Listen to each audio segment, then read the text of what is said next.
Bonsoir, mesdames et messieurs. Je me nomme Solimars et je serai votre animatrice.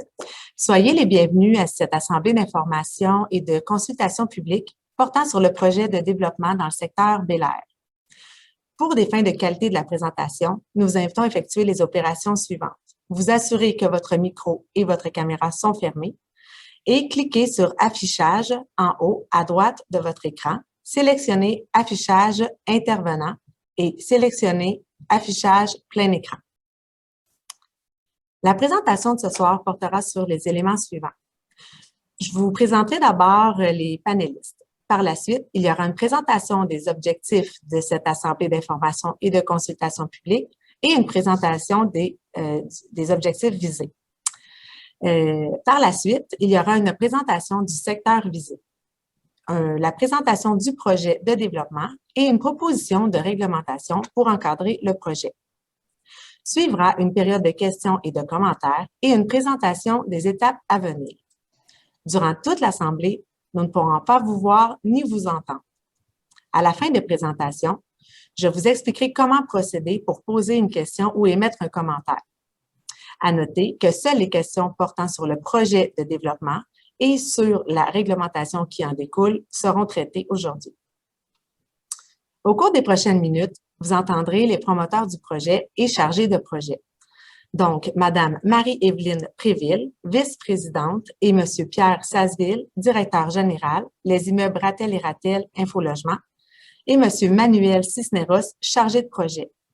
Vous entendrez également M. Sylvain Gagnon, directeur du service d'aménagement du territoire à la ville de Joliette. M. Pascal Guilban, urbaniste et directeur adjoint du service d'aménagement du territoire, et M. Gaétan Béchard, directeur général à la ville de Joliette, sont également au nombre des personnes ressources. Alors, sans plus tarder, je cède la parole à M. Sylvain Gagnon, qui va préciser les objectifs de cette soirée, de même que le secteur visé par le projet. Merci, Mme Mars.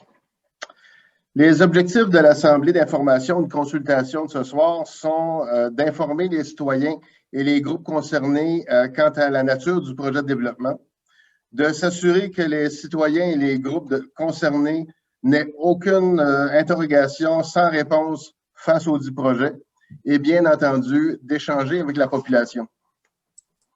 Fait à noter, le projet est à un stade préliminaire. Cette rencontre vise donc à recueillir et à prendre en considération l'ensemble de vos commentaires et éventuellement de bonifier le projet.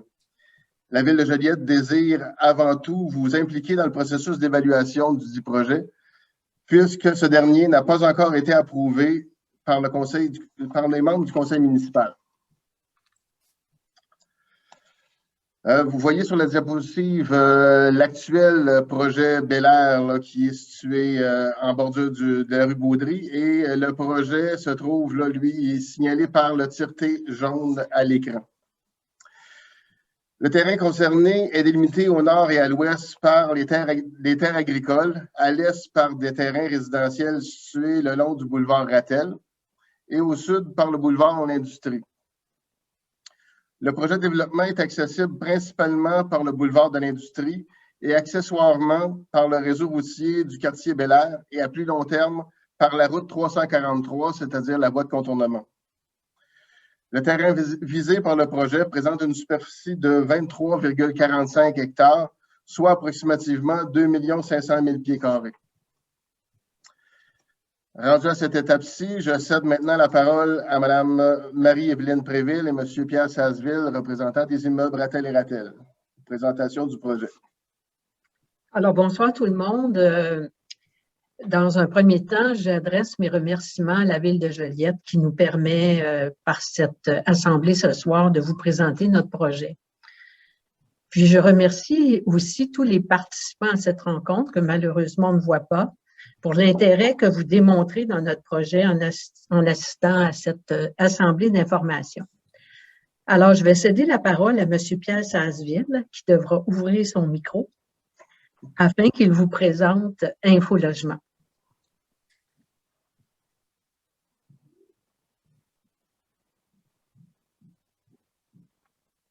Télésino va venir à la rescousse de M. Pierre Sazeville.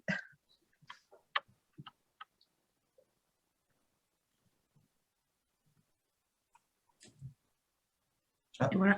Bonsoir tout le monde. Merci beaucoup, Maître Préville. Alors, écoutez, comme vous le savez, je suis le directeur général des immeubles Ratel et Ratel.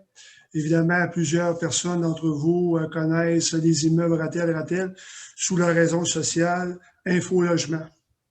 Alors, nos bureaux sont situés au 461 rue de la Nadière à Joliette. Info-Logement est un propriétaire immobilier. Il s'agit de M. Luc Ratel et ce dernier possède 1520 logements qui sont situés dans le Grand Joliette. Alors évidemment, tout ça a commencé il y a 52 ans et l'aventure se poursuit encore aujourd'hui. Info-Logement offre une gamme complète de logements allant de la maison unifamiliale, maison de ville, condo, loft et ainsi que des appartements de 1,5 à 7,5. Tout ça est situé dans le secteur particulièrement de Joliette, mais également de Saint-Charles-Borromée, Notre-Dame-des-Prairies et Berthierville. À Joliette, nous avons actuellement 1144 logements. 80% de nos logements, et c'est important de le dire, 80% de nos logements font partie de la gamme des logements dits abordables. C'est-à-dire que les logements ont un loyer, en fait, le loyer est de 800 $, et moins. Et nous désirons continuer à offrir des logements de ce type dit abordable.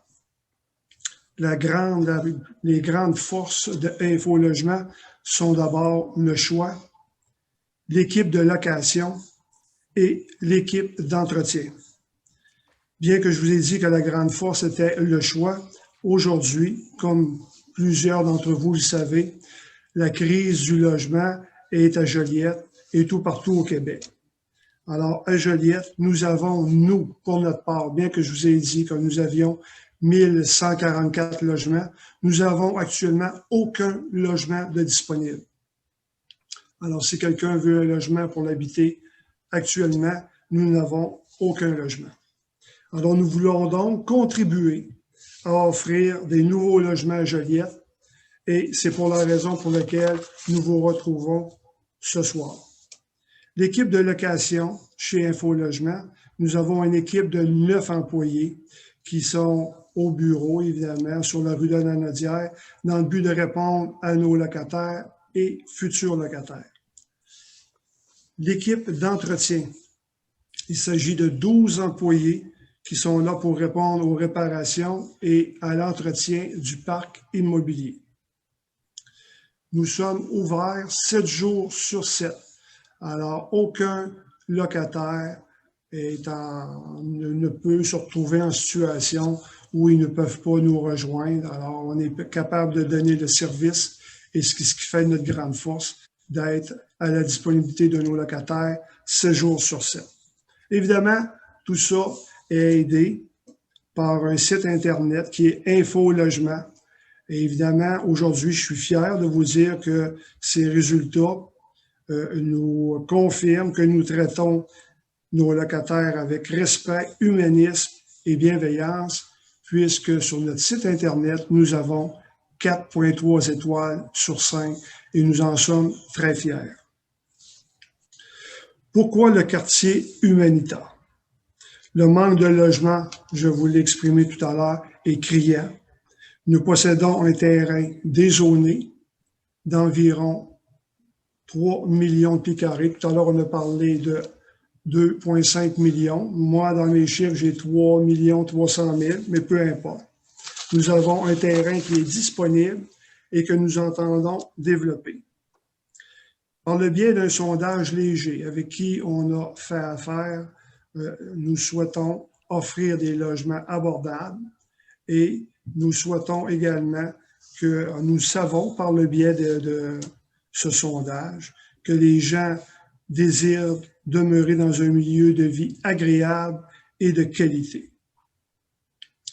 Nous voyons le terrain, évidemment, que nous montrons. Alors, la terre de 3 300 000 pieds carrés a été acquise en plusieurs acquisitions, dont les premières acquisitions ont eu lieu en 1987, puis une autre partie en 1991 Et finalement, la dernière partie de droite qui se trouve à l'est a été acquis en 2020. Nous prévoyons y construire 679 unités de logement de toutes sortes. On parle de maisons de ville, de multiplex, de 4 logements à 18 logements. À cette étape-ci, je cède la parole à Mme Marie-Évelyne Préville. Alors, c'est moi qui ai le plaisir de vous présenter le projet. Sachez que ce projet repose sur le désir de Luc Rattel, président et fondateur d'Infologement. M. Rattel a toujours eu à cœur le développement du centre-ville, le développement du Grand Joliette, et il veut ajouter une contribution une contribution additionnelle à ce qu'il a toujours fait en construisant des habitations de qualité dans un milieu de vie agréable. Alors, pourquoi on a appelé ça le quartier Humanita? Humanita est un nom qui est tiré du mot humanité en plusieurs langues, dont l'italien, le corse et le maltais. Pourquoi Humanita? Parce qu'on voulait exprimer la volonté d'Infologement de créer un quartier où il fera bon vivre et où les gens vont s'épanouir. Bref, un quartier où il va se créer de l'humanité. Le projet exprime aussi la volonté d'Infologement de préserver la quiétude des résidents du quartier Bel-Air existant, et cela de la façon suivante. Alors, l'accès au nouveau développement se fera par un chemin d'accès qui reliera le quartier, le nouveau quartier et le quartier au boulevard Manceau industriel. À l'entrée du développement, il y aura un carrefour giratoire qui assurera l'entrée au quartier tout en permettant de moduler la vitesse des automobiles. Un nouveau boulevard sera construit qui sera parallèle au boulevard Rattel. La construction des habitations se fera aussi dans le respect des constructions existantes du quartier Bel-Air qui sont construites sur le boulevard Rattel. Ainsi, on pourra aller à la prochaine diapo. Bon, alors ainsi, les maisons illustrées au plan en bleu pâle qui sont derrière les unifamiliales construites sur le boulevard Rattel seront des maisons jumelées de 2 étages. En bleu foncé seront construits derrière les 4 logements du boulevard Rattel des multiplex de 4 logements de 2 étages. En orange, on retrouve les 9 logements. En fuchsia, on retrouve des 12 logements. Et en bleu, bleu à l'arrière, ici on retrouve des 18 logements. En rouge, des 9 logements. Excusez-moi, en rouge, près du carrefour giratoire, des 6 logements de pas plus de 3 étages. Et en fuchsia, des 12 logements. Vous noterez que les habitations à forte densité seront construites à l'arrière du projet. Donc, ce projet sera réalisé tant à l'avantage des habitants du quartier existant que du nouveau quartier. Ce qui est particulier avec notre projet, c'est que la construction d'autant d'unités locatives dans un même quartier appartenant à un seul et même propriétaire distinguera Infologement de ses concurrents et constitue une approche novatrice. Bon, en effet, puisque toutes les habitations seront construites par le même propriétaire, il y aura donc un fil conducteur dans le projet. Tout à l'heure, notre architecte, M. Cisneros, vous en parlera davantage. Pour la réalisation de ce nouveau projet, Infologement a prévu l'aménagement du réseau pluvial et de drainage par des bassins de rétention qui seront aménagés dans les nombreux parcs et le nouveau boulevard identifié au plan. Cette façon de faire, de recueillir les eaux de pluie avec des bassins de rétention, c'est éco-responsable puisque ça minimise le traitement des eaux. Ça permet aussi de créer autour de ces bassins de drainage des espaces verts conviviaux. Pour les résidents du quartier, ceux-ci sont identifiés au plan par les espaces verts que vous y voyez qui sont montrés par la main là, qui se promène sur le plan. Puis, ça favorise ainsi une vie communautaire pour les résidents. Le parc central aura une superficie de 45 000 pieds carrés et sera relié au boulevard Rattel par un lien piétonnier qui permettra donc aux résidents du quartier actuel de bénéficier de ce parc, tout comme les nouveaux résidents. La piste cyclable qui existe sur le boulevard Rattel sera reliée et rattachée au chemin d'accès projeté qui sera construit et se prolongera ensuite dans le quartier par les rues latérales. Ce développement est prévu de se faire sur une période de 7 à 10 ans au fur et à mesure de la demande de location. Au niveau financier, c'est un investissement qui représente pour Info Logement des dizaines de millions de dollars, incluant une somme de 10 millions de dollars qui sera payée par Info Logement pour l'aménagement de toutes les infrastructures, y compris la station de pompage. Et ce nouveau parc immobilier générera des revenus de taxes foncières importants pour la ville de Joliette. Alors, l'accès au site par le chemin d'accès projeté fera en sorte que les résidents actuels du quartier Bel-Air ne seront pas incommodés par les travaux de construction des infrastructures et des habitations, puisque l'accès se fera à même le chemin d'accès et non pas à travers le quartier Bel-Air existant. Ce chemin d'accès permettra aussi aux résidents actuels de sortir du quartier Bel-Air par le carrefour giratoire et le chemin d'accès. Et le chemin d'accès fera donc en sorte que tous les résidents pourront facilement accéder au centre-ville de Joliette en quelques minutes, pourront accéder à tous les commerces qui sont sur la rue Baudry en peu de temps et aussi permettront aux résidents d'accéder à l'autoroute 40, c'est-à-dire à l'autoroute par la rue Saint-Pierre.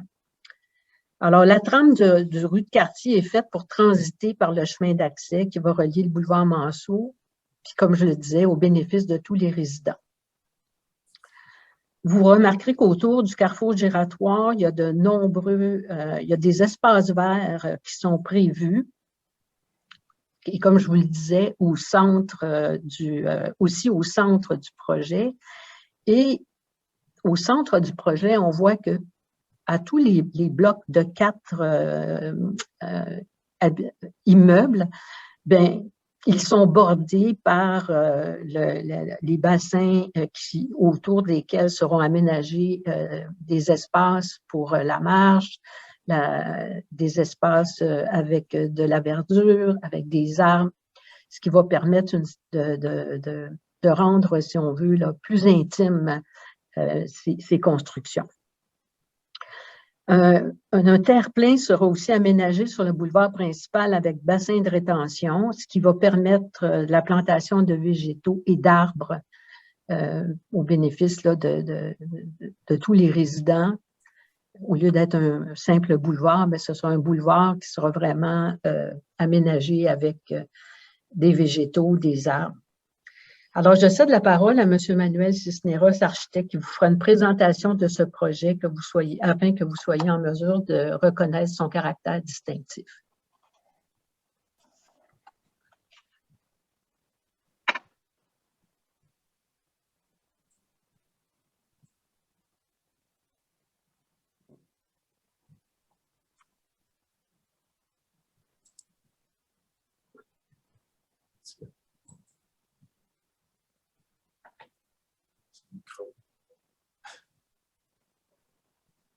Est-ce que vous m'entendez?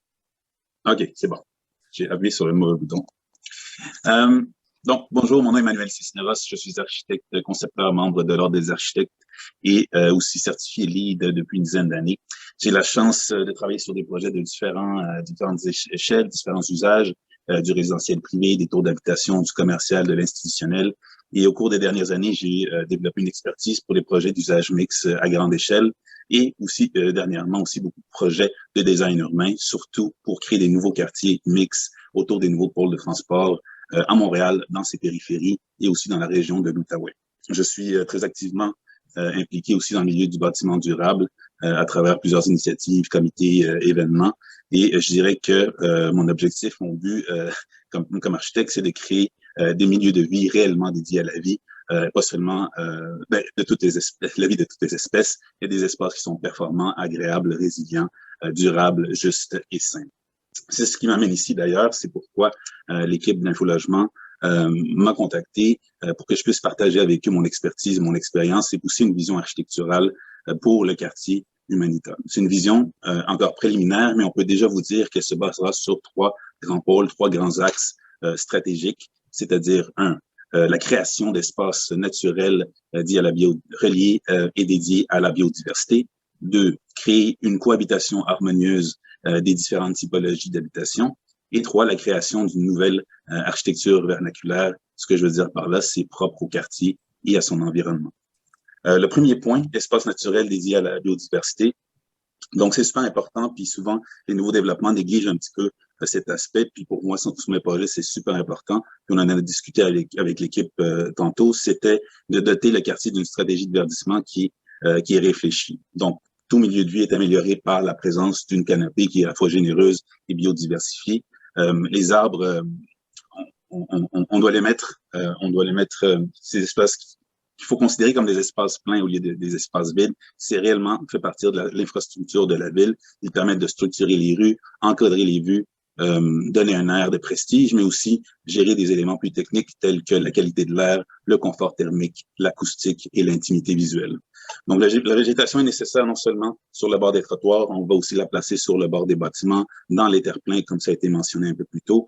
Puis, on pense que, justement, aussi implanter à travers les espaces de stationnement extérieur pour diminuer les effets d'îlots de chaleur. Les surfaces perméables aussi vont être aménagées afin de gérer les eaux pluviales, comme on a discuté tantôt.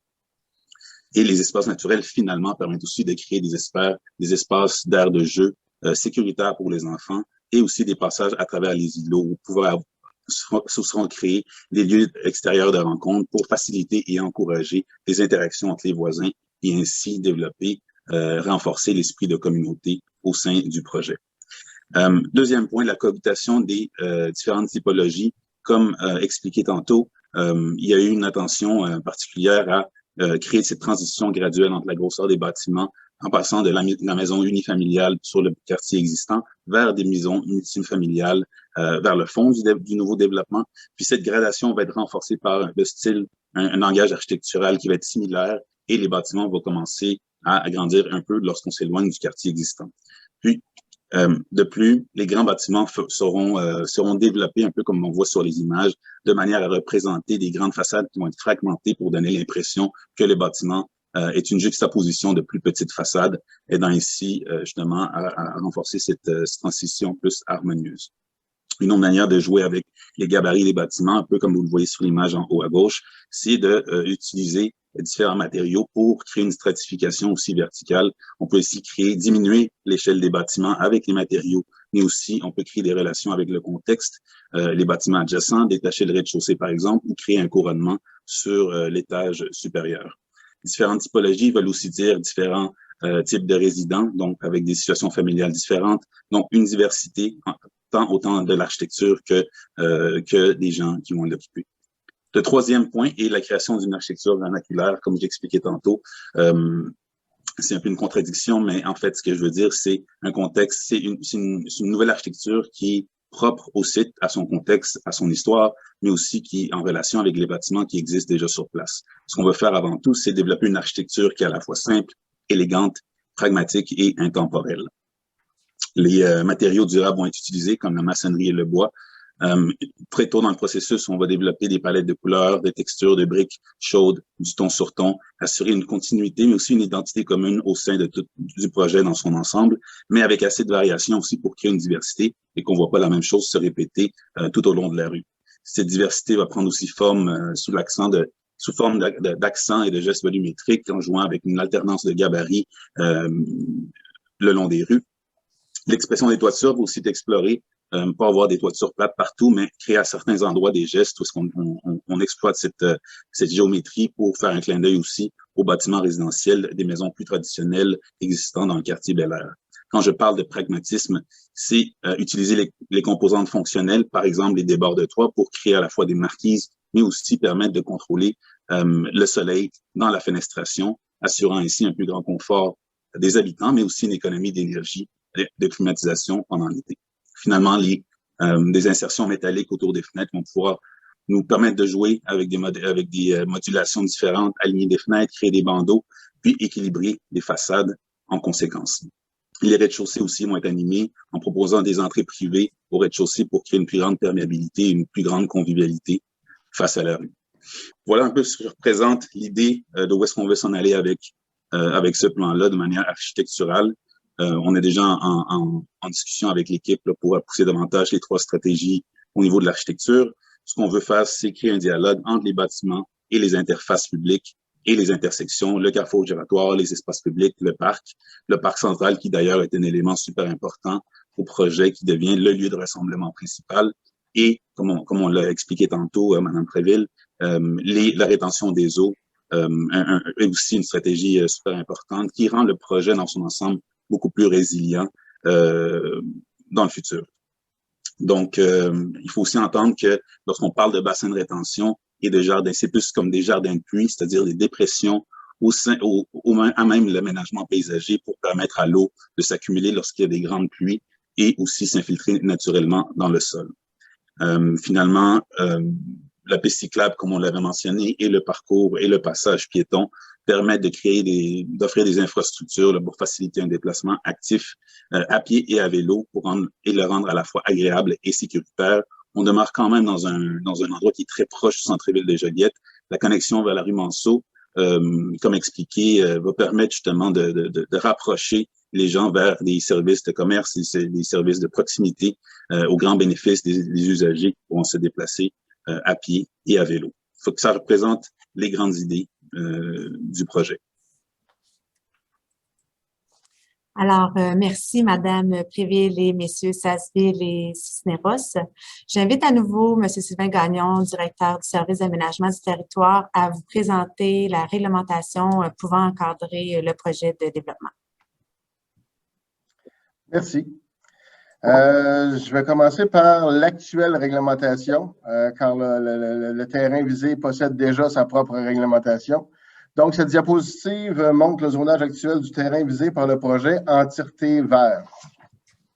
Depuis les années 90, le site visé est zoné résidentiel, contrairement à certaines croyances à l'effet qu'il soit zoné agricole. Jusqu'à présent, le site était cultivé, mais que de façon accessoire. Depuis 2012, suite à une modification réglementaire, l'actuel règlement de zonage autorise la construction d'immeubles résidentiels pouvant comporter de 1 à 12 logements, tout dépendamment dans quelle zone on se trouve. Par ailleurs, il est important de souligner que l'actuelle réglementation est non conforme au schéma d'aménagement révisé de la MRC Joliette, donc la municipalité régionale de comté de Joliette, car en effet, ce schéma d'aménagement-là qui vient d'être adopté, l'année passée, adopté par la MRC Joliette, oblige la ville de Joliette à avoir une densité de 25 logements à l'hectare, alors que l'actuelle réglementation avoisine les 10 logements à l'hectare. Donc, bien entendu, si on peut passer à la prochaine diapositive. Donc, bien entendu, si les élus municipaux vont de l'avant avec le projet, la réglementation d'urbanisme sera modifiée de manière à créer des zones visant à encadrer le projet de développement présenté par le promoteur. Comme vous pouvez le voir sur cette diapositive, c'est un peu là, en parallèle avec ce qui a été présenté précédemment. On va encadrer ça. Donc, dans la zone de bâtiments bleu ciel, seront permis les habitations unifamiliales jumelées et contiguës, maximum 3 unités, de 1 à 2 étages. Dans la zone de bâtiments bleu foncé, seront permis les habitations multifamiliaux isolées et jumelées de 4 à 6 logements de 1 à 2 étages. Dans la zone de bâtiments rouges, seront permis les habitations bifamiliales et trifamiliales isolées et jumelées et multifamiliales 6 logements isolés de 2 à 3 étages. Dans la zone de bâtiments orangés seront permis les habitations multifamiliales isolées et jumelées de 4 à 12 logements de 2 à 3 étages. Dans la zone de bâtiments mauve au centre de la diapositive seront permis les habitations multifamiliaux isolées et jumelées de 10 à 16 logements de 3 à 4 étages. Et finalement, dans la zone de bâtiments mauve et bleu royal au bas de la diapositive, seront permis les habitations multifamiliaux isolées et jumelées de 12 à 24 logements de 3 à 5 étages. Donc, comme il a été mentionné tantôt, en gradation pour éviter là, des nuisances à l'actuel développement Bel Air. Bien entendu, il y aura également mise en place d'un règlement sur les plans d'implantation et d'intégration architecturale afin de veiller à l'intégration de chacun des immeubles dans la trame urbaine existante afin de créer un milieu de vie agréable pour les résidents actuels et futurs du quartier Bel Air. Ce PIIA, comme on les appelle, aura notamment pour effet de maximiser les espaces verts et de s'assurer de la plantation d'arbres. Ça fait le tour en ce qui a trait à la réglementation et puis on arriverait à la période de questions. Alors, merci. En effet, nous voilà rendus à la période de questions et de commentaires. Pour ce faire, nous vous invitons à utiliser la boîte de clavardage et à inscrire votre nom complet, s'il vous plaît, ainsi que votre adresse et votre question ou votre commentaire. Il est également possible de préciser la personne à qui vous souhaitez que votre question soit posée. Alors, nous vous rappelons là, que seules les questions qui portent sur le projet de développement et la réglementation qui en découle seront traitées. Alors, voilà, j'attends vos questions.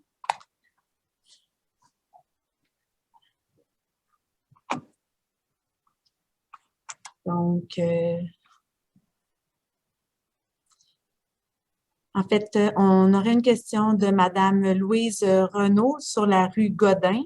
Madame Renaud, est-ce que vous pourriez préciser votre question, s'il vous plaît? Oui. Par écrit. Alors, ça ne sera pas là. Ah, je crois que le son est maintenant rétabli. Est-ce que, M. Gagnon, vous pouvez me confirmer que vous m'entendez? Oui. Parfait. Donc, nous étions rendus à la période de questions. Malheureusement, je crois que j'ai perdu la question de Madame... Ah, oui, j'ai ça. Okay. Je remonte. Donc, j'avais une première question de Madame Renaud. Bon, j'ai une question de Madame Lise. À quel moment sera fait le chemin d'accès vers la voie de contournement? Madame Lise Lefebvre.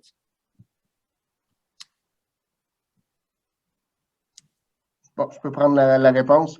Vers la voie de contournement, écoutez, c'est dans les... Ce ne sera pas fait dans le projet actuellement d'agrandissement du projet Bel Air. Elle va être faite dans sa phase subséquente. Donc, à l'heure actuelle, il y a déjà des négociations au niveau du ministère des Transports et avec la municipalité de Saint-Charles-Borromée à cet effet. Donc, ça va être dans les années à venir, mais ce n'est pas à court terme.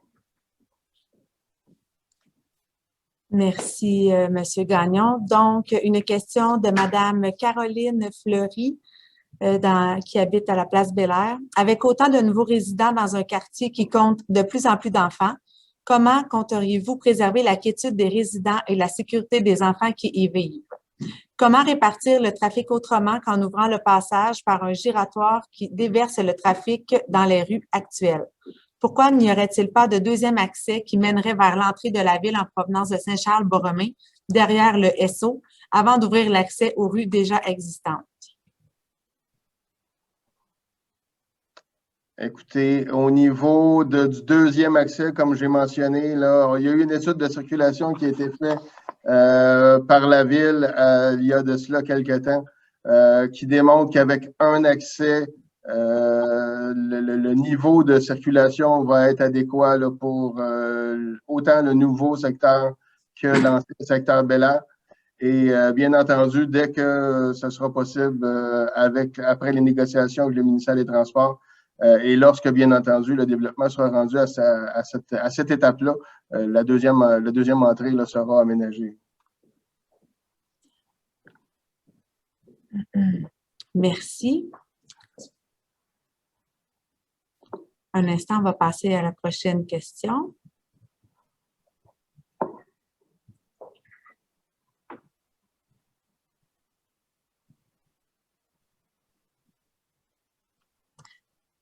Donc, question-commentaire de Mme Jocelyne Lebel. Le sol est beaucoup plus bas en arrière. Comment sera ajusté l'écart, compte tenu qu'il y a un fossé? De Mme Lebel, rue Curie-Provost.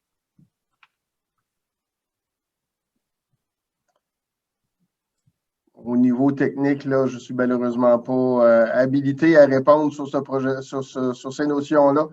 On va prendre en note la question et on va poser la question aux gens des travaux publics. Ensuite, une question de M. Denis Lorrain. Je souhaiterais que le projet prévoie la possibilité d'un accès routier vers le village Saint-Pierre, ce qui ne semble pas envisagé. Ce que je peux répondre pour l'instant, c'est qu'une bonne partie du village Saint-Pierre se trouve en zonage agricole. Donc, le prolongement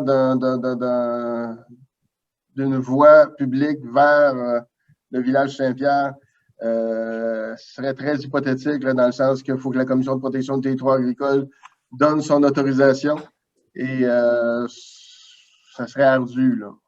Mais écoutez, dans le futur, on connaît pas les tenants et aboutissants du futur, là, mais c'est pas dans le présent, c'est malheureusement pas possible là, pour le court terme.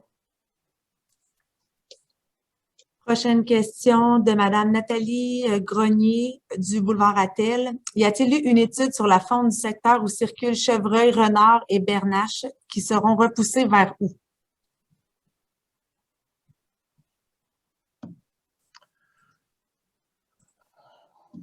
Ça fait partie des obligations que le promoteur de mettre. Il y a déjà eu des études de fait là, sur la flore et la faune qui avaient été faites, je crois, à la demande de la ville de Joliette, M. Gagnon.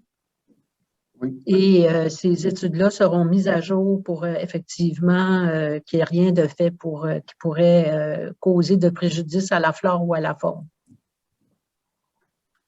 Donc, dans les études, il y aura des recommandations que le promoteur devra suivre. Donc, une prochaine question de M. Jonathan Richer. Quelles seront les incidences projetées, l'augmentation du trafic sur le plan de déplacement de véhicules dans l'actuel quartier? Comme j'ai mentionné tout à l'heure, s'il n'y avait pas la nouvelle sortie sur le boulevard de l'Industrie, oui, en effet, il y aura un impact significatif sur la circulation à l'intérieur du quartier Bel-Air.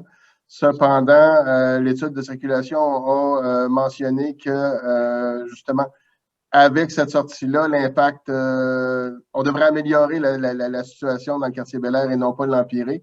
Et tout en mentionnant là, que cette entrée-là, le conseil municipal a rendu obligatoire l'aménagement de l'entrée avant la première pelletée de terre du projet. Donc, il y aura cette entrée-là avant qu'il y ait des bâtiments.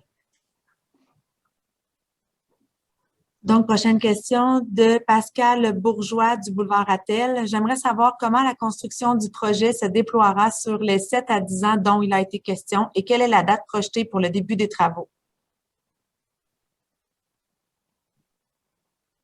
Écoutez, ce qu'on entend faire d'abord, évidemment, si tout va bien, comme Maître Evelyne le dit tout à l'heure, on entend évidemment respecter toutes les étapes.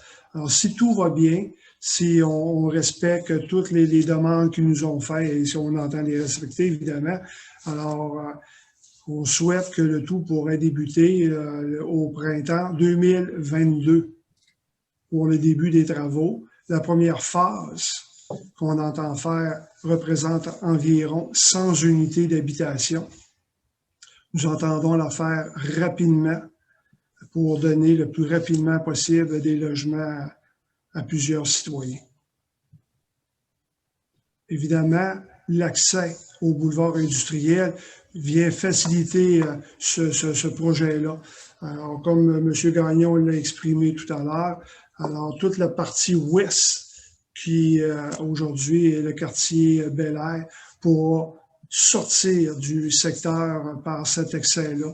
Et évidemment, pour nous, c'est un grand acquis parce que ça va nous permettre, évidemment, aux futurs locataires d'y voir quelque chose de positif. Au lieu de tricoter dans le quartier Bel-Air, les gens vont donc en profiter pour sortir vers le boulevard industriel. Et ça nous réjouit énormément. Donc, une question de Jean-François Courteau du boulevard Rattel pour M. Gagnon. Nous avons une servitude devant notre résidence. Sera-t-elle utilisée lors de ce développement? Écoutez, là, je ne sais pas de quelle servitude il est question, mais écoutez, au niveau de l'emprise sur le boulevard Rattel, le boulevard Rattel ne devient pas le boulevard du nouveau projet de développement. Donc, il y aura probablement des travaux qui vont être faits, mais c'est des travaux pour uniformiser le boulevard Rattel et pour, en même occasion, comme il a été mentionné tantôt, pour confirmer que le passage de la piste cyclable. Mais ce boulevard-là, le boulevard Rattel, ne sera pas confirmé comme étant le boulevard principal du développement. Donc, on n'aura pas nécessairement, ça pourrait arriver, mais on n'aura pas nécessairement besoin de l'ensemble de l'emprise. Donc, une question de Mme Louise Renaud. Est-ce qu'un seul chemin d'accès pour 679 logements, voire près de plus de 1000 voitures, sera suffisant pour conserver la sécurité des citoyens? Encore une fois, selon l'étude de circulation qui a été réalisée, ça semblerait que ça va être le cas. Ensuite, une question. André Saint-Georges, quartier Bel-Air. Tout d'abord, merci pour la présentation. Ma question s'adresse à Mme Préville. Sur un horizon de combien de temps débuteraient les premiers travaux, incluant l'accès au boulevard de l'Industrie? Ça a été traité tout à l'heure. Est-ce qu'on a une information supplémentaire à ajouter? Non. Okay. Ensuite, j'ai une question de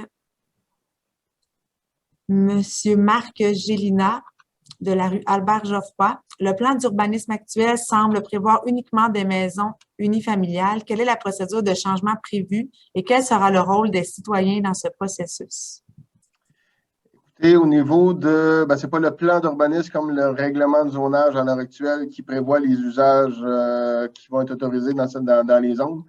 Comme j'ai mentionné tantôt dans ma présentation, oui, il y a une bonne partie de l'actuel règlement de zonage qui n'autorise que les résidences unifamiliales isolées dans le secteur visé, mais il y avait aussi d'autres secteurs où ça pouvait aller jusqu'à du 12 logements là, qui soient autorisés en construction.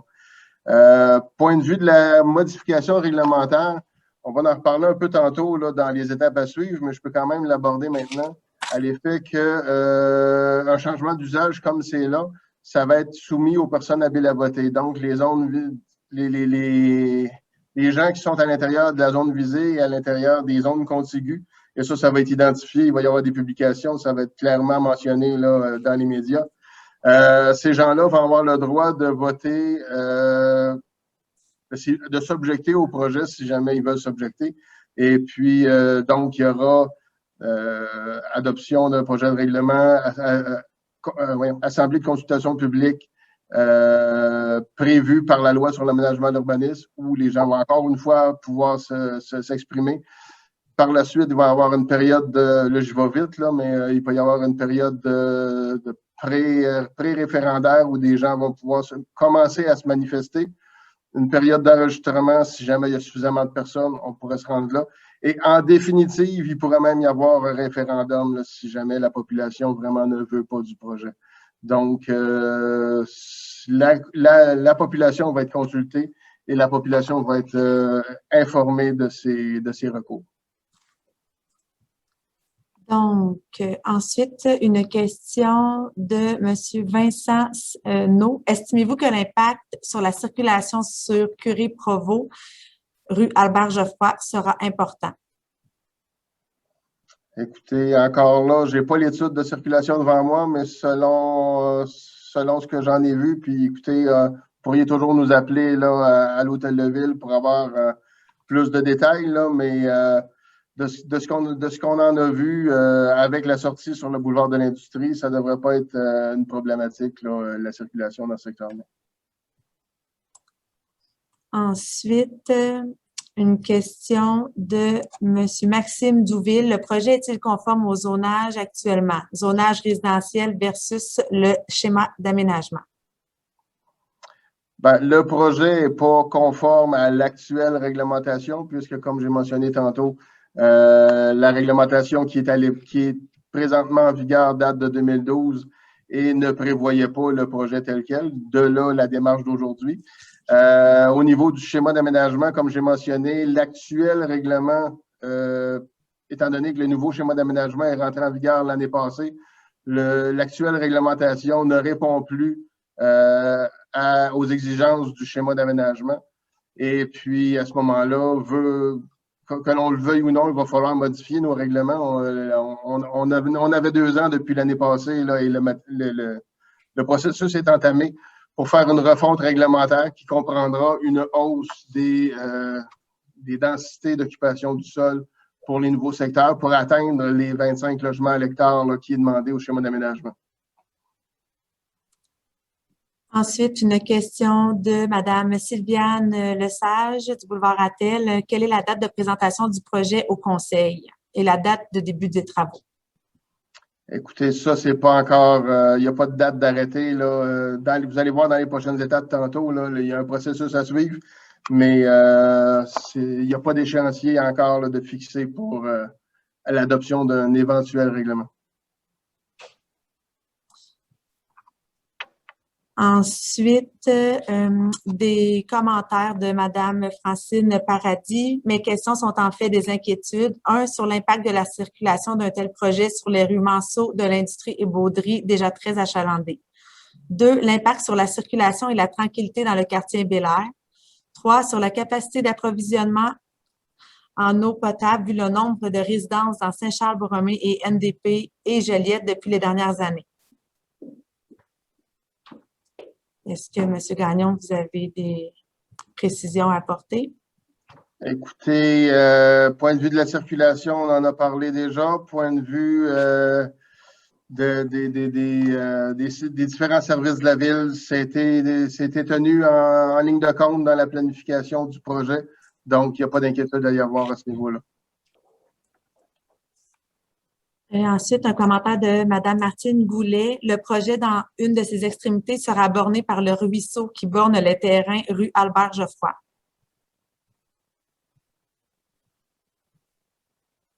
Est-ce qu'il y a une question? Non, c'était un commentaire. Ensuite, est-ce qu'un pourcentage des unités sera consacré à des logements sociaux ou abordables, comme c'est souvent demandé par les villes dans de tels projets? Une question de Mme Louise Renaud.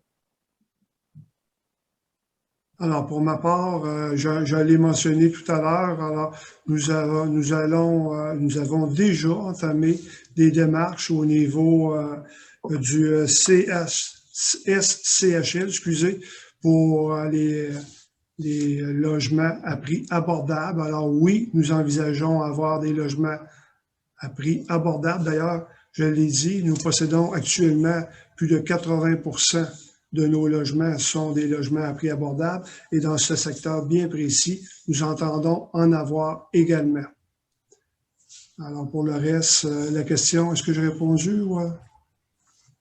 Oui, merci. Donc, une question de Michael Lafortune de la rue Richard à Joliette. Quels sont les coûts d'infrastructure que la Ville devra payer dans ce projet? Qui est propriétaire du terrain pour le chemin d'accès? Qui paye pour le chemin d'accès? Est-ce que M. Béchard, vous pouvez répondre à la question?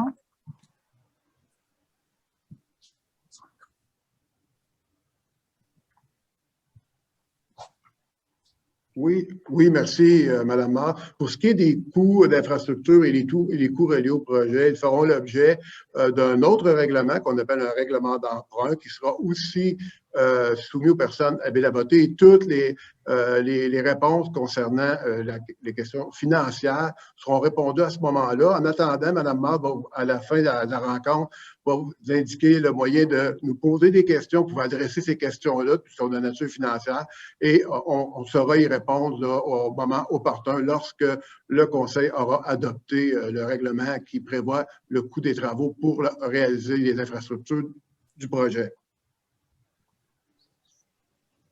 Merci, M. Béchard. Donc, une question de Raoul Guevara du boulevard Rattel. Est-ce qu'il existe la possibilité de revoir le plan et avoir seulement des maisons de ville, maisons jumelées derrière le boulevard Rattel? La visibilité et la privacité sera affectée par les nouvelles résidences. Écoutez, pour notre part, on a tenté évidemment de faire un mariage. Alors, comme Mme Préville nous l'a dit tout à l'heure, si on prend le boulevard Rattel en son entier et on commence du côté nord, il s'agit là d'immeubles à 4 logements. Alors, on l'a marié avec des immeubles à 4 logements. Ou si on s'en va plus vers le sud, c'est-à-dire où il y a des maisons familiales, unifamiliales, nous avons là jumelé avec des maisons de ville à 2 étages. D'ailleurs, ces mêmes maisons qui sont construites sur le boulevard Rattel sont aussi, il pourrait y avoir là un deux étages sur leur propre rue. Le voisin pourrait être un 2. Alors, on a tout simplement continué dans le respect de nos voisins, la continuité, et plus on va vers, à ce moment-là, je vous dirais, l'ouest. Alors, on est à plus grande densité et on a grossi à ce moment-là les immeubles en tout respect de tout le monde. Merci. Donc, une question de M. Jean-Gabriel Gagnon, propriétaire de Asphalte Général. Que va-t-il se passer avec les industries qui opèrent 24 heures sur 24 et 7 jours sur 7?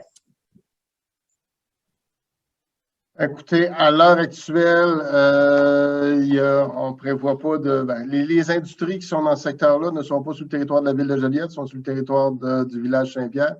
On n'entend pas, moi je dirais, intervenir à ce niveau-là, mais il y aura possiblement des mesures d'atténuation là, pour les bâtiments résidentiels qui seront en bordure de ces zones-là. Une question de Mme Lynne Faye. Dans la phase 1 sur la rue Curé-Prévost, est-ce que vous prévoyez installer des dos d'âne allongés à 100 pieds des arrêts pour ralentir la circulation? Écoutez, on n'est pas, je vous dirais qu'à l'heure actuelle, on n'est pas dans cette précision d'intervention-là. Il n'y a rien d'impossible.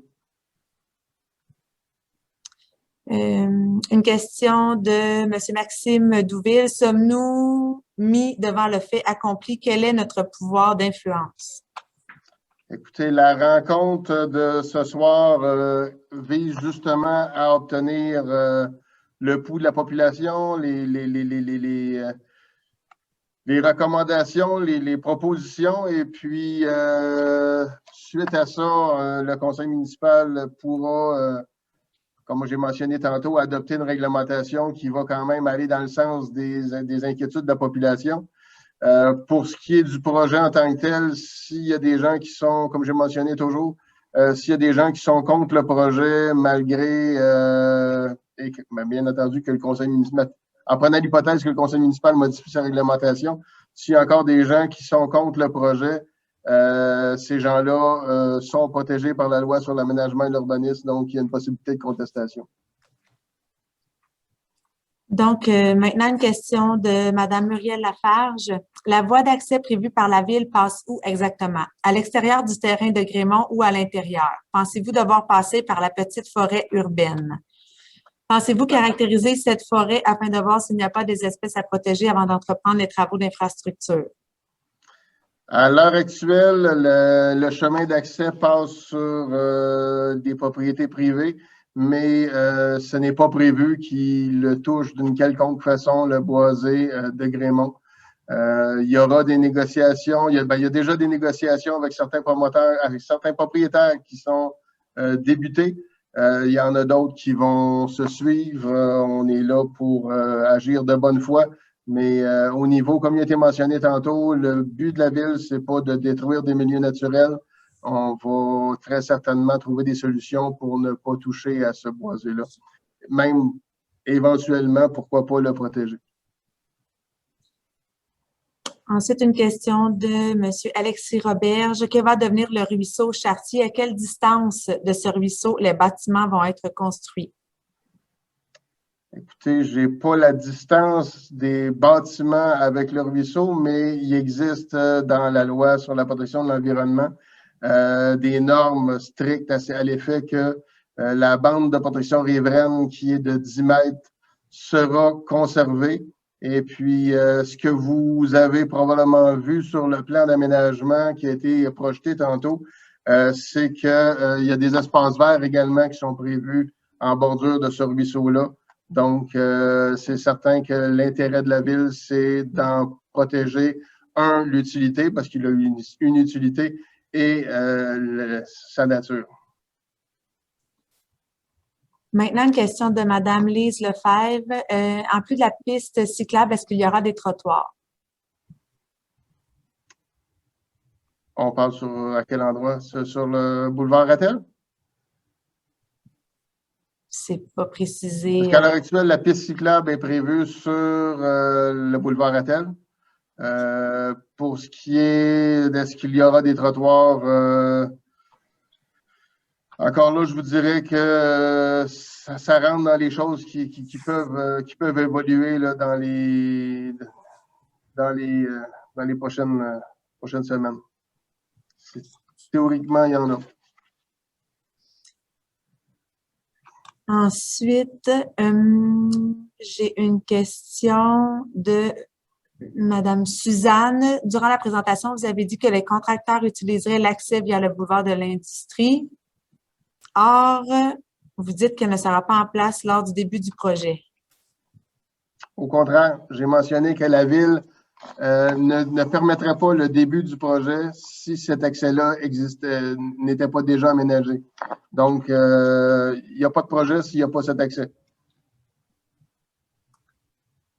Bon, ici, j'ai Mme Saint-Georges qui a eu réponse à ces questions. Monsieur Gagné, j'habite dans des maisons individuelles sur le boulevard Rattel et j'aimerais savoir à quel moment sera fait la phase 1 et combien de temps vont durer ces travaux? Je vais peut-être plus laisser la parole au promoteur, oui. Monsieur Sasseville? Je vous dirais qu'à cette étape-ci, comme on l'a dit tout à l'heure, la première phase, nous entendons construire 100 unités.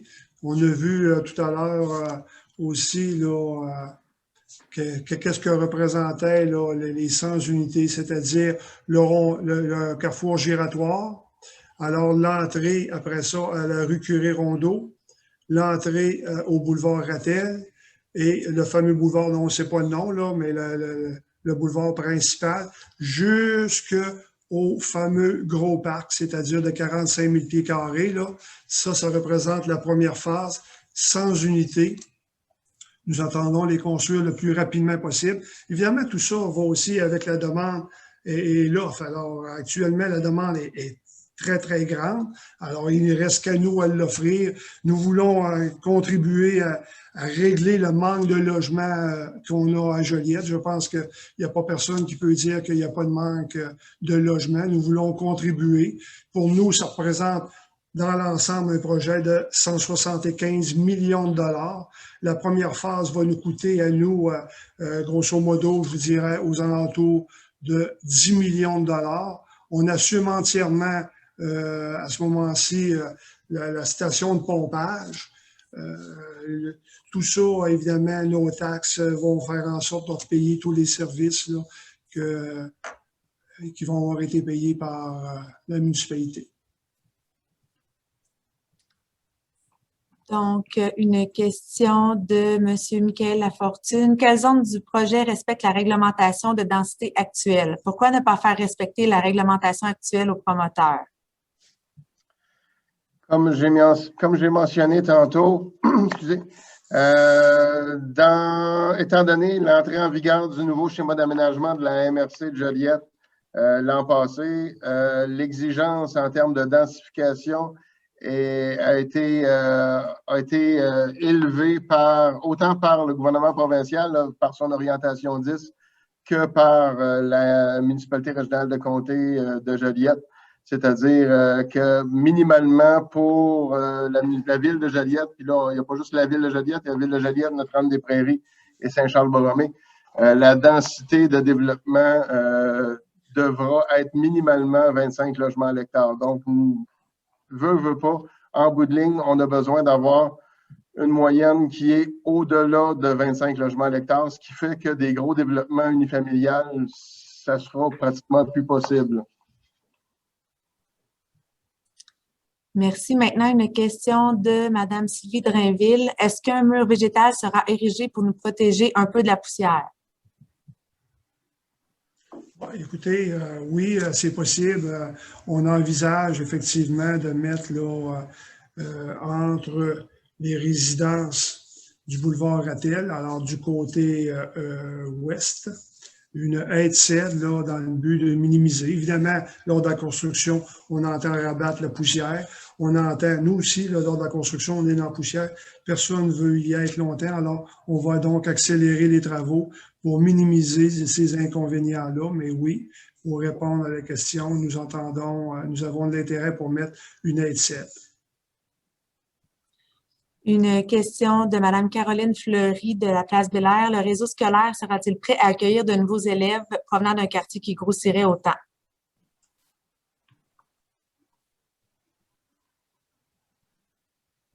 Je vais me risquer une réponse. À l'heure actuelle, on n'a pas d'informations à l'effet que les écoles de la ville de Joliette et de la région ne pourraient pas le prendre. C'est une question qu'on pourrait se confirmer auprès des gens de la commission scolaire.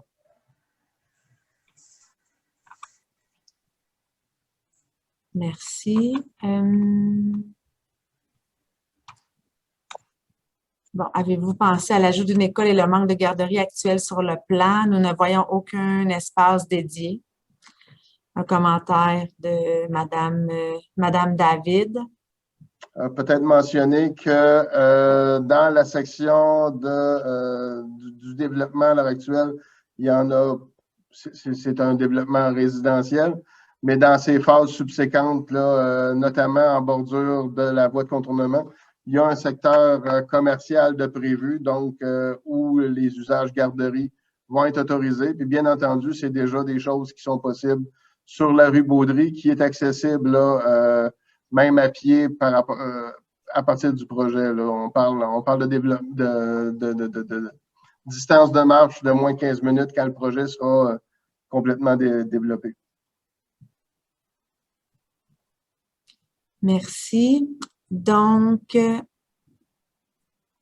une question de Mme Muriel Lafarge. Afin de diminuer la création d'îlots de chaleur, avez-vous pensé à diminuer le nombre de places de stationnement de surface et d'en construire en sous-sol? Ceci permettrait de garder des terrains pour aménager des espaces verts, des jardins communautaires, etc. Écoutez, à cette question-là, ce que je pourrais répondre, c'est qu'on en est plus que conscient, mais conscient au niveau des arbres. Alors, comme l'architecte l'a expliqué, s'il y a un parc à Joliette, je vous le dis, là, s'il y a un parc à Joliette qui risque d'avoir de nombreux arbres, c'est bien celui-là. Alors, nous, avant d'arriver à un projet comme celui-là, on est allé visiter des quartiers, évidemment, à l'extérieur de la région, à Montréal. On veut faire en sorte que dans ce quartier-là, c'est les gens de l'extérieur qui vont venir visiter notre quartier, où il y aura de nombreux arbres, de nombreux espaces verts, plus que jamais dans aucun quartier de la ville de Joliette actuellement. Alors, évidemment, du stationnement, il en faut. La nappe phréatique est très haute dans ce secteur-là, c'est argileux. Alors, on veut minimiser les stationnements. On va mettre donc des gros arbres à gros déploiement, comme monsieur l'architecte en a parlé. Alors, c'est certainement pas dans ce parc-là ou dans ce quartier-là où il va manquer des arbres puis des espaces verts où les jeunes vont pouvoir aller puis les gens vont pouvoir marcher puis se déployer comme ça vous a été expliqué. Ensuite, quels moyens seraient mis en place pour limiter le bruit, les vibrations et autres désagréments pour le voisinage, comme on peut le constater à Saint-Charles-Borromée présentement?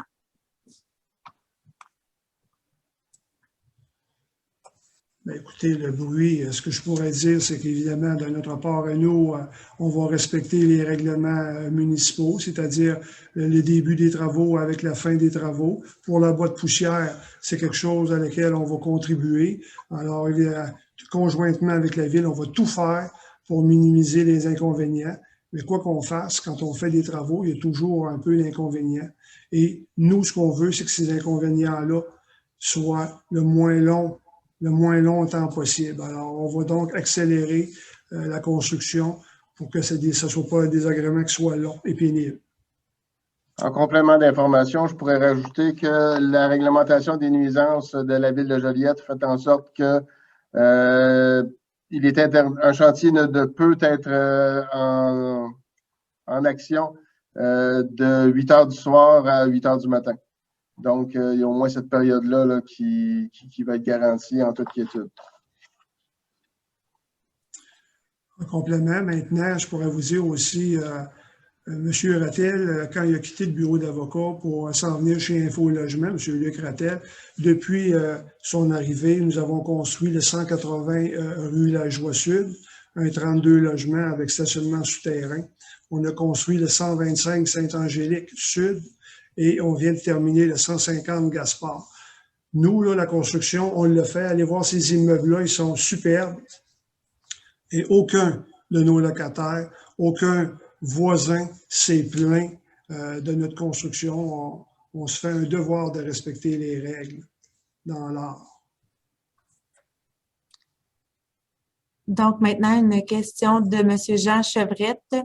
3 volets. Premier volet, ce projet existe sur papier depuis 2012. On y prévoyait des stations de pompage pour le réseau d'égouts déjà à pleine capacité à ce moment. Qu'en est-il maintenant? Deuxième volet, une partie de la nouvelle voie n'est-elle pas située sur le territoire de village Saint-Pierre? Et dernier volet, ai-je bien compris que tous les coûts des travaux d'infrastructure, selon Maître Préville, seront à la charge du promoteur? Écoutez, pour les 2 premiers volets, le développement, il n'y a aucune partie du développement, il n'y a aucune partie des voies qui se trouvent à l'intérieur du village Saint-Pierre. C'est 100% à l'intérieur du territoire de la ville de Joliette. Juste à mentionner là, que pour l'accès au boulevard de l'Industrie, il y a eu une annexion de territoire là, qui fait en sorte que cet accès-là est aussi sur le territoire de la ville de Joliette. Juste me répéter la première section de la question. Le premier volet, ce projet existe sur papier depuis 2012. On y prévoyait des stations de pompage pour le réseau d'égouts déjà à pleine capacité à ce moment. Qu'en est-il maintenant? En 2012, c'était un autre projet qui était à l'étude. C'était pas ce projet-là. Et il y en a même eu quelques-uns autres depuis qui se sont pas réalisés.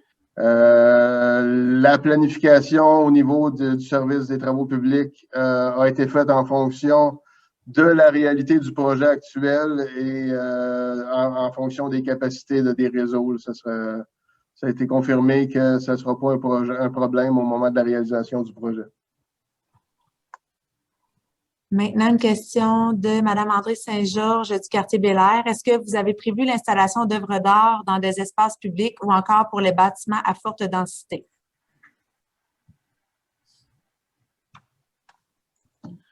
Écoutez, je pourrais donner la parole à Mme Préville. Alors, ça me fait sourire parce qu'on a eu cette discussion-là avec M. Cisneros qui, d'ailleurs, qui nous suggérait fortement de mettre des œuvres d'art dans le carrefour giratoire et d'en mettre aussi dans le parc. Alors oui, effectivement, c'est une question dont on a discuté et qui pourrait effectivement être envisagée dans l'aménagement du développement.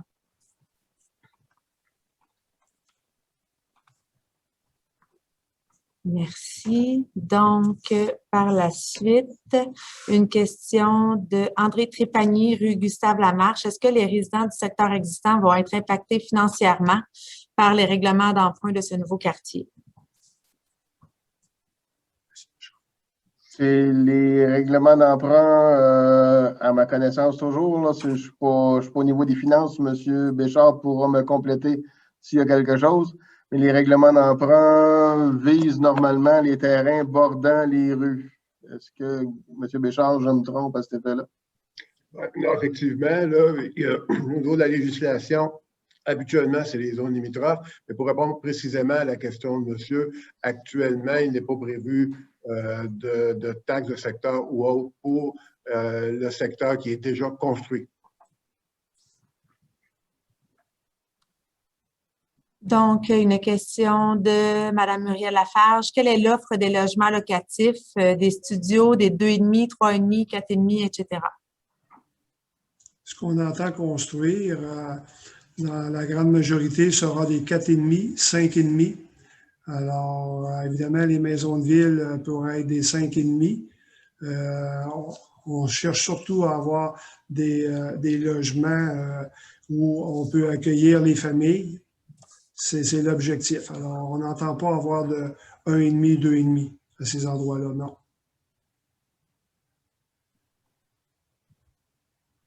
Ensuite, une question de M. Gagnon. À qui appartient le terrain privé par lequel le chemin d'accès sera fait? Écoutez, à l'heure actuelle, il y a 3 propriétaires fonciers là, pour le chemin d'accès.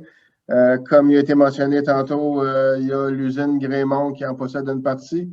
Il y a une partie aussi qui appartient à la compagnie Asphalte Général et il y a un particulier, M. Gagnon aussi, qui est propriétaire dans ces terrains-là.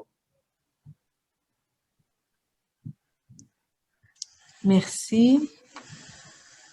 De Mme Francine Paradis. En cas de situation d'urgence qui touche ce nouveau quartier résidentiel, est-ce que les voies de sortie seront seulement dans le boulevard principal et dans les rues du quartier Bel-Air? En cas de situation d'urgence d'évacuation, j'imagine? Écoutez, en cas d'évacuation, c'est des cas rarissimes, là. C'est certain que les mesures d'urgence seront faites en fonction de l'ensemble des accès au quartier. Mais là, écoutez, ça va être vraiment, c'est vraiment pointu comme demande, là. Une question de Mme Louise Renaud. Lors du déneigement, est-ce que les camions vont aussi devoir utiliser le chemin d'accès? Écoutez, les camions de déneigement pour le transport de la neige, pour le transport de la neige, très probablement. C'est bien évident que les véhicules qui déneigent les routes de la ville de Joliette sillonnent l'ensemble des rues de la ville de Joliette. Mais très certainement, pour le transport de la neige, on utilise là, normalement les routes principales et non pas les routes locales. Parfait. Par la suite, une question de Mme Jocelyne Lebel. On vante la pertinence d'un carrefour giratoire. Celui-ci ne devrait pas être plutôt au niveau du boulevard de l'Industrie. De plus, avons-nous besoin d'autant d'unités de logement? Peut-on détailler à nouveau le secteur de la phase 5? Écoutez, pour le carrefour giratoire, à l'origine, ce projet-là, c'était simplement parce que l'entrée, à l'heure actuelle, l'entrée du projet sur de l'industrie, le nom du boulevard le dit, c'est le boulevard de l'industrie, c'est un secteur industriel. Le but du carrefour giratoire, c'est notamment d'empêcher physiquement les véhicules lourds de transiter par le quartier Bel-Air. On ne veut pas qu'ils passent par là, c'est pas l'objectif. Donc, ça va servir à ça et comme il a été mentionné aussi tantôt, ça va servir à empêcher que le nouveau boulevard devienne une piste de course. Donc, il n'y en a pas de prévu au niveau du boulevard de l'Industrie parce que le boulevard de l'Industrie, lui, c'est une voie de transit et à ce moment-là, veut pas, faut qu'on conserve là une certaine circulation. Par la suite, Nathalie Grenier du boulevard Ratel. Quand se fera la demande officielle de changement de zonage et combien de temps pour que ce soit effectif? Écoutez, je vais répondre à cette question-là à la prochaine étape, tout de suite après la période de questions, c'est-à-dire aux étapes suivantes.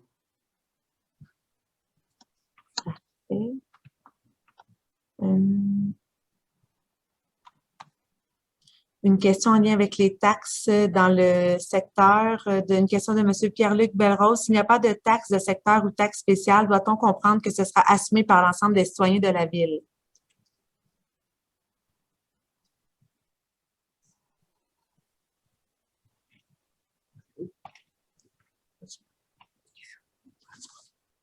Oui, Est-ce que M. Gagnon?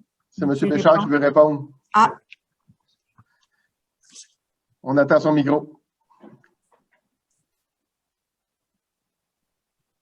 Oui, merci. Tout à l'heure, la question était à savoir si l'actuel résident aurait une taxe de secteur ou une charge, ce qui n'est pas le cas. Mais évidemment, il y aura taxe de secteur là, qui sera pour le nouveau projet. Et cette taxe de secteur-là sera indiquée au règlement d'emprunt qui sera adopté par le conseil municipal et qui fera aussi l'objet d'une consultation publique, comme j'ai dit tout à l'heure. C'est à ce moment que les montants seront connus précisément.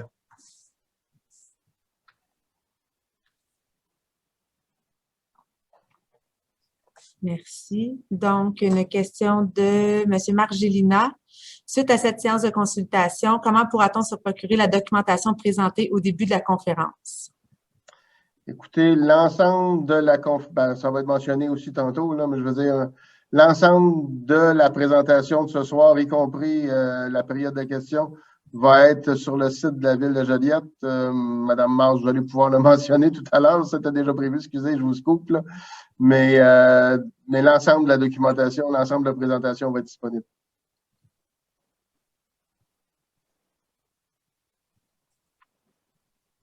Je n'ai pas d'autres questions à ce moment-ci.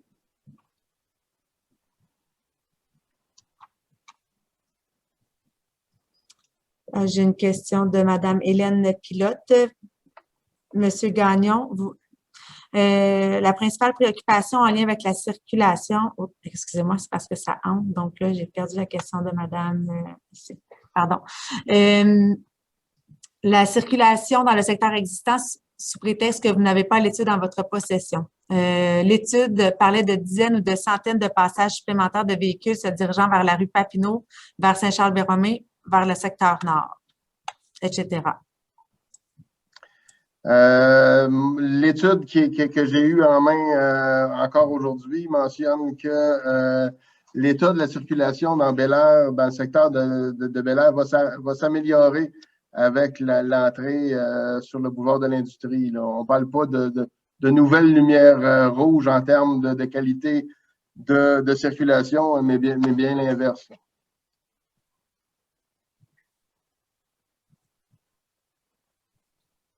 Donc, une question de Daniel Barrette.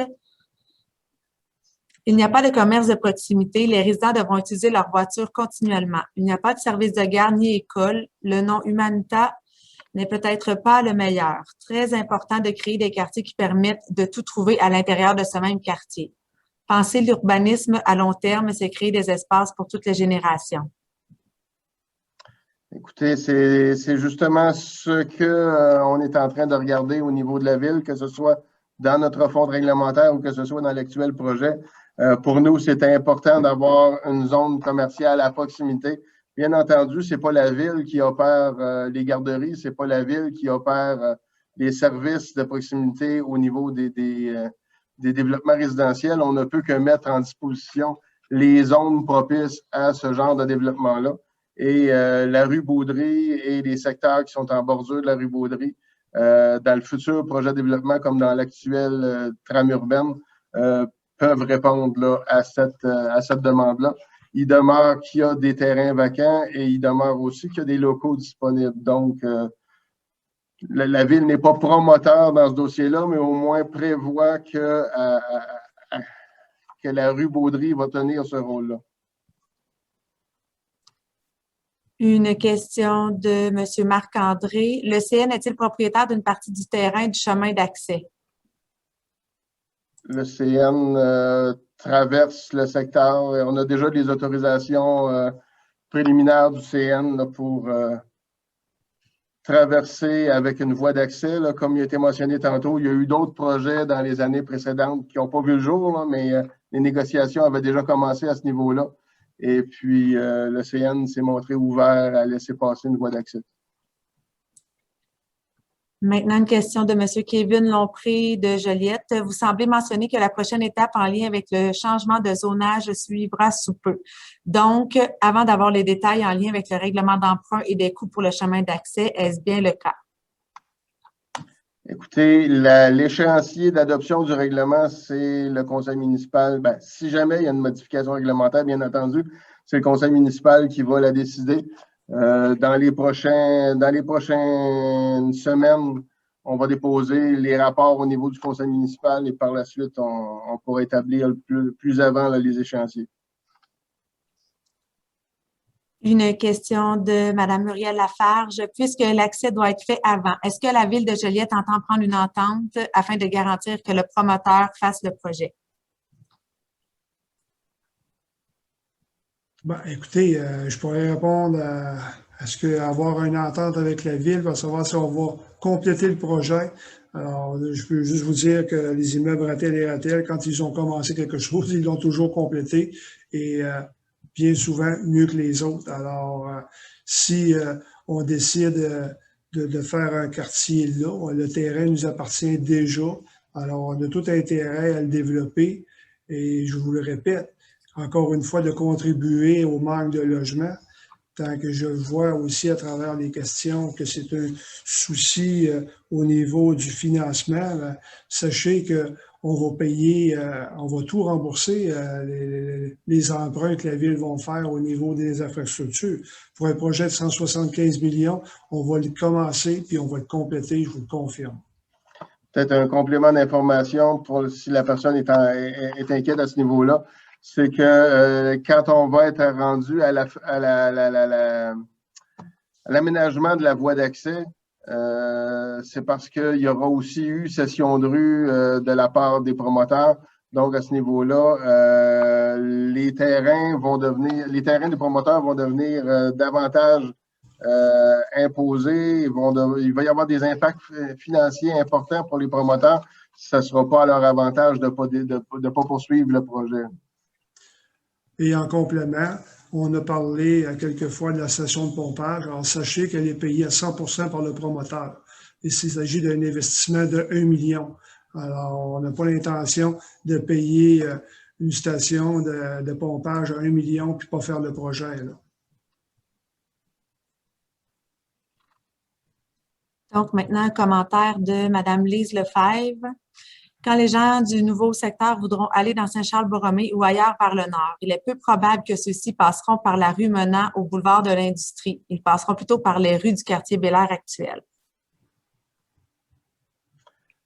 Écoutez, c'est pas impossible qu'il y en ait qui passent par là, bien entendu, mais comme j'ai mentionné tantôt, à plus ou moins brève échéance, le projet sera complété par un accès sur la voie de contournement. Donc, cette problématique-là, si jamais elle voit le jour, et là, à l'heure actuelle, l'étude de circulation ne semblait pas vouloir faire ressortir cette problématique-là, mais si jamais elle voit le jour, la solution de la voie de contournement va venir régler cette problématique. Une question de M. Benoît Richard, à savoir si le comité consultatif d'urbanisme a étudié le projet. Écoutez, c'est d'ailleurs le comité consultatif d'urbanisme qui a envoyé le projet en consultation et ils vont encore réétudier le projet dans le futur.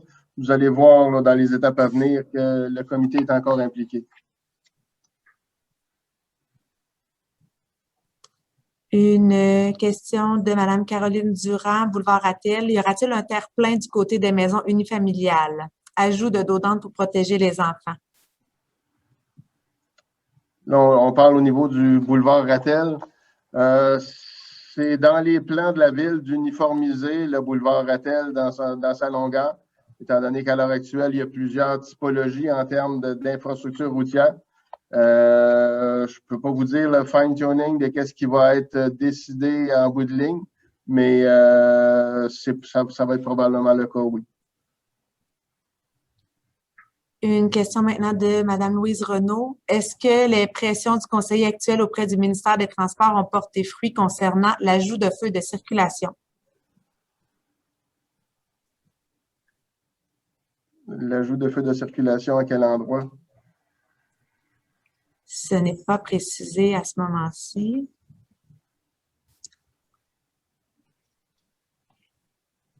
Si Mme Renaud... Coin-Baudry et le Duc. Écoutez, il y a des négociations. Il y a eu des négociations. Le projet de réaménagement de la rue Baudry par le ministère des Transports est dans l'air, mais pas dans l'air à court terme. Donc, oui, il va y avoir des bonnes modifications de fait à la rue Baudry, mais les décisions du ministère des Transports sont pas arrêtées. Là, on en est encore qu'en début de dossier. De Mme Muriel Lafarge, je vois que l'architecte a les expertises voulues. Pourquoi ne pas en faire un écoquartier? Bâtiment LEED, panneaux solaires, etc.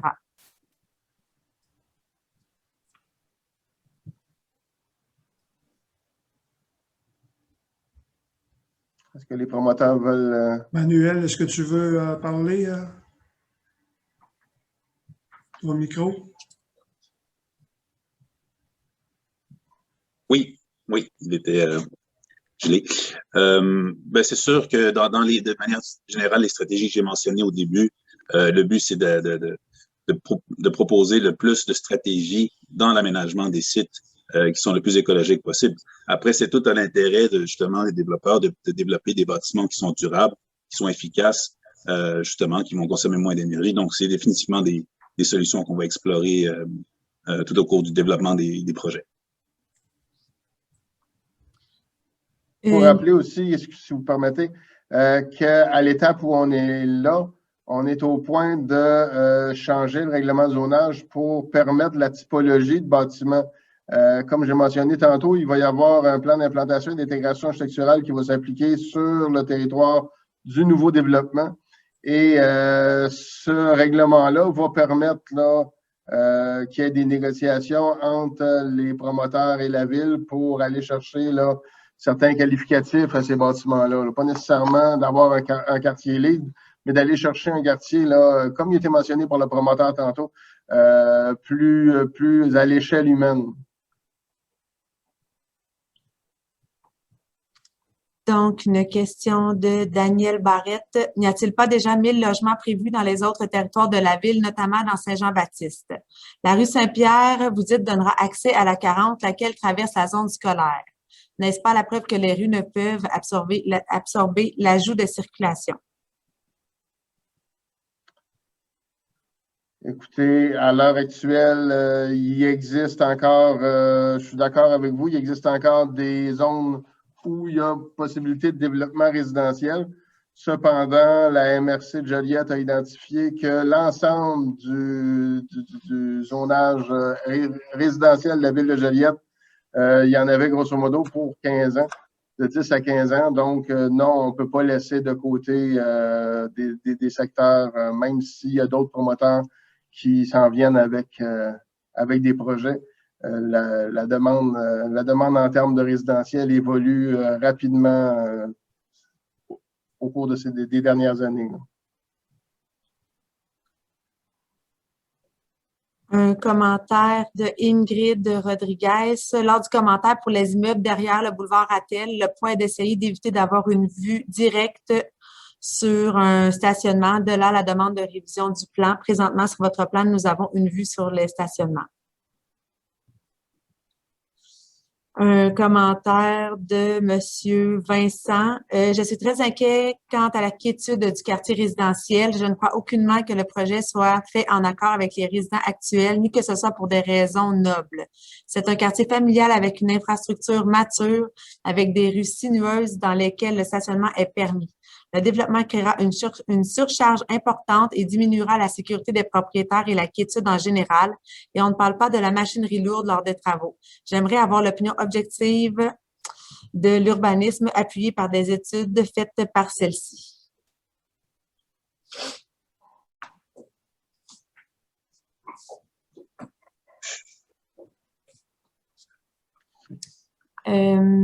Ensuite, j'ai une question ici de Madame Lefebvre, un commentaire. Dans le plan original de développement, il avait été spécifié par la Ville qu'il devait absolument avoir une entrée et sortie vers la voie de contournement. Vous avez parlé que le projet est entouré de terres agricoles exploitées, mais il faut spécifier que la plupart de la superficie est en zone blanche. Avez-vous pris le temps de bien vous assurer que les autres zones blanches ne sont pas banalisées pour les prochaines phases? Écoutez, à l'heure actuelle, la planification du projet des promoteurs actuels ne nuira pas au développement du futur projet de l'autre côté là, du terrain, plus vers la voie de contournement. La planification est faite en conséquence de pouvoir desservir ces gens-là avec les infrastructures. Donc, le futur boulevard va aussi traverser ce secteur-là pour sortir à la voie de contournement. Donc, oui, ça a été pensé pour conserver et maximiser là, les possibilités de développement de ces terrains-là. Je n'ai plus de questions et de commentaires à ce moment-ci.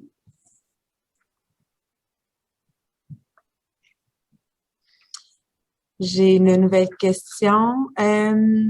Madame Caroline Fleury, quel sera le nombre de logements à l'hectare dans ce projet? S'il dépasse la limite, est-ce nécessaire d'en avoir autant si on veut réellement un milieu de vie agréable? Écoutez, comme j'ai mentionné tantôt, au niveau de la réglementation provinciale qui nous est imposée, c'est un minimum de 25 logements à l'hectare. Selon nos calculs, à l'heure actuelle, on serait approximativement à 28 logements à l'hectare. C'est sûr que ça peut bouger de quelques virgules, là, mais ce n'est pas de façon significative. Ensuite, une question de M. Marc Gélina. Vous mentionnez que le projet prévoit la construction de 679 logements. Quelles sont vos projections relatives à l'augmentation de citoyens et de véhicules dans ce projet? Bon, pour notre part, écoutez, on respecte aussi le standard de stationnement par logement. On le sait. Évidemment, des fois, le couple a un véhicule, des fois deux, alors on est à 1,5. On est dans le standard normal de ce type d'immeuble-là. Alors, on s'attend à ce que ce soit effectivement aussi des gens actifs, que ce soit des professionnels ou semi-retraités. Alors oui, il va falloir du stationnement et tout est pensé en conséquence. C'est sûr en même temps là, que l'étude de circulation que je nomme depuis tantôt a été réalisée par des ingénieurs en transport. Là. Nous ne sommes pas ingénieurs en transport, mais on est obligé de faire confiance à des spécialistes et cette étude-là a été faite par des spécialistes. Là. Une question maintenant de Mme Hélène Pilote. Monsieur Gagnon, si je comprends bien, l'ajout de ce nouveau secteur n'ajoutera aucune circulation supplémentaire au quartier existant. Est-ce que l'étude confirme cela? L'étude confirme que le niveau d'efficacité de la circulation ne sera pas affecté à l'intérieur du projet Bel Air de façon... Comme je vous dis, là, je ne suis pas ingénieur en transport, mais dans les conclusions, c'est que l'impact va être, somme toute, positif étant donné qu'il y a une nouvelle sortie qui va également desservir l'actuel secteur Bel Air. Il ne fait pas juste desservir le nouveau. Il y a des gens qui actuellement passent par les rues du projet Bel Air qui vont probablement passer par le carrefour giratoire et sortir sur de l'industrie. Ensuite, une question de Caroline Fleury. Quels aménagements concrets seraient inclus dans ceux-ci? En quoi les enfants de ce nouveau secteur bénéficieraient de réels terrains pour jouer? Ben, peut-être juste mentionner que le parc dans le milieu du développement est un réel parc. C'est pas un espace vert utilisé à des fins hautes. C'est vraiment un parc. Je peux laisser les promoteurs là, confirmer, là, mais il y a des sentiers, c'est quand même énormément d'espaces qui sont réservés aux activités. Ben, ne serait-ce que les sentiers, si vous me permettez d'ajouter, c'est dur des fois de voir sur une image qui est projetée, mais dites-vous que entre les immeubles, quand il y a un sentier, il s'agit d'à peu près 40 pieds. Peut-être si ça visualise un peu mieux, là, qu'est-ce que ça peut représenter. Évidemment, on s'en sert pour la rétention d'eau aussi, mais ça va être boisé. Alors, à travers, il y a 4 immeubles, il y a un sentier de 40 pieds, il y a 4 immeubles, il y a un sentier de 40 pieds, et ainsi de suite. Alors, c'est facile de pouvoir marcher. Évidemment, un sentier n'est pas un parc, mais le parc, quant à lui, 150 pieds par 300 pieds. Alors, voilà. C'est juste mentionné aussi, là, on a parlé des sentiers et du parc qui est prévu dans le projet. Faut pas oublier non plus que le projet, les terrains privés en tant que tels vont être relativement verts. Donc, il y a des espaces d'agrément sur chacun des terrains. Donc, même si on parle d'actualité, là, même en période de confinement, les gens vont avoir quand même des espaces là, disponibles pour pouvoir pour les enfants, là, pour pouvoir jouer autour de. Ce ne sera pas une mer de stationnement, là. C'est pas prévu comme ça.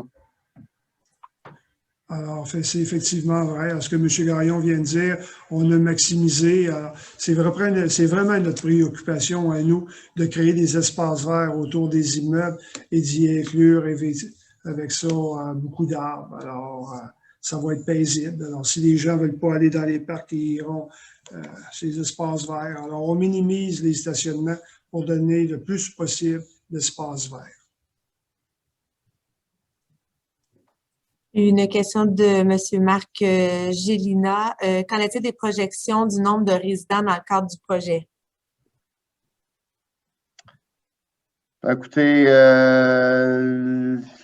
si on prend la moyenne, la moyenne provinciale d'un ménage qui, selon mes dernières les dernières informations que j'ai, est autour de 2,2 personnes par ménage. Là, vous me corrigerez au niveau des propriétaires. Donc, en termes de projection de population, c'est évident qu'on parle là, de 1000. Je m'excuse, M. Sasseville, c'est combien de logements qui est créé déjà? Écoutez, si vous y allez dans votre calcul, par exemple, on parle de 679 logements. Vous me dites que votre ratio était 2,2? C'est une moyenne, là, oui. Alors, on parle, je n'ai pas fait de calcul, là, vous m'embêtez un peu. Non, mais là, on est autour de 1200, 1400 nouveaux habitants. Oui. Donc, une question de Mme Muriel Lafarge. Est-ce qu'on prévoit un endroit comme une placette pour aider à la cohésion sociale et des jardins communautaires? À l'heure actuelle, il y a un parc, il y a des espaces verts, là. Il y a un parc de créé, il y a des espaces verts autour du carrefour giratoire et il y a des sentiers comme on a parlé tantôt. L'intérêt de la ville était de garder l'endroit le plus naturel possible, alors que normalement, les placettes sont des endroits un peu plus urbains. C'est certain que le parc va demeurer un endroit pour la rencontre des gens, pour la socialisation des gens. Puis pour ce qui est des jardins communautaires, la ville est sensibilisée à l'agriculture urbaine. On tend dans notre fonds de réglementaire à l'introduire de plus en plus. Est-ce qu'il y en aura dans ce secteur-là? C'est pas impossible, mais les parcs municipaux sont appelés à évoluer dans le temps, là, donc ça ira selon l'offre et la demande des différents secteurs. La ville a déjà mis en place de nouveaux jardins communautaires là, récemment près de la caserne des incendies. Et pourquoi pas, dans le futur, il pourrait très bien y en avoir d'autres là, si la demande y est.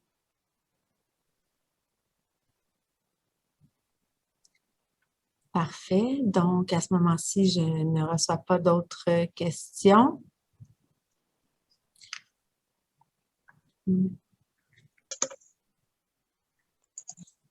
Une question de Ingrid Rodriguez. Est-ce que les chiens attachés, évidemment, auront accès au parc? Dans la ville, les chiens n'ont pas accès au parc. Dans le quartier, on en compte plusieurs chiens et Joliette n'a pas de parc à chiens. Écoutez, c'est un autre dossier, mais je vous confirme qu'à l'heure actuelle, il y a un projet de parc à chiens qui est à l'étude.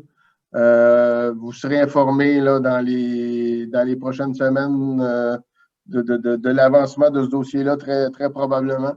À l'heure actuelle, les chiens sont tolérés dans les allées des parcs, mais ne sont pas tolérés dans les parcs en tant que tels.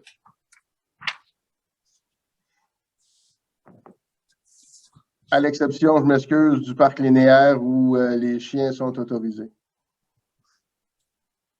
Donc, on va y aller avec une dernière question de Mme Muriel Lafarge. Afin de diminuer le coût énergétique des bâtiments, prévoyez-vous planter une haie d'arbres coupe-vent au parcours de votre développement, étant donné l'exposition au grand vent du nord-ouest des champs agricoles? Écoutez, tout à l'heure, je vous ai parlé qu'on avait de l'intérêt pour y placer une haie de cèdre. Évidemment, cette haie de cèdre-là serait située derrière les résidences du boulevard Rattel. Mais pour le pourtour, si je comprends le pourtour, on n'a pas l'intention de mettre une haie de cèdre au pourtour, là, le périmètre là, de tout du quartier. Mais pour nous séparer de la rue, si je peux me permettre d'exprimer le terme là, du boulevard Rattel, on entend mettre une haie de cèdre et ce sera au début. Parfait. Donc, la période de questions et de commentaires est maintenant terminée. J'invite M. Gagnon là, à vous présenter les prochaines étapes. Donc,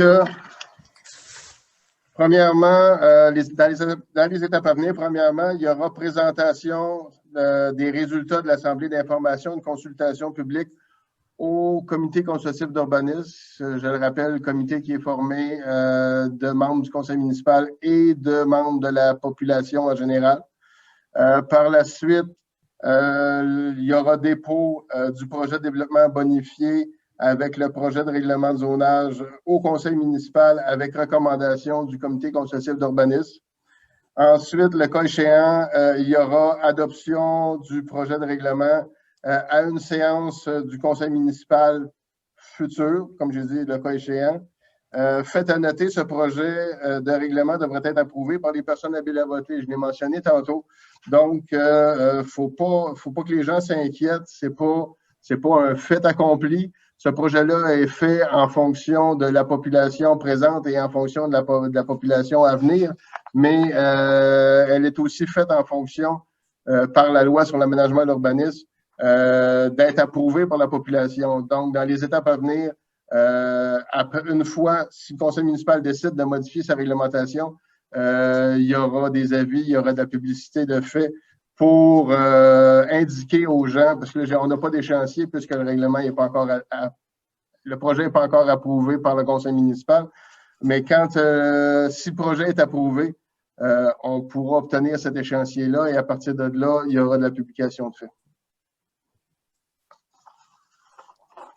Alors, je vous informe que vous pourrez faire parvenir là, vos questions et vos commentaires jusqu'au 13 mai prochain, 16h30, par écrit à l'adresse que vous trouvez à l'écran, donc consultation@ville.joliette.qc.ca. Également, la séance d'information de ce soir va être disponible sur le site web de la Ville à compter de demain. Alors, c'est ce qui met fin à cette assemblée d'information et de consultation publique. Nous vous remercions pour votre participation et bonne fin de soirée. Merci. Merci.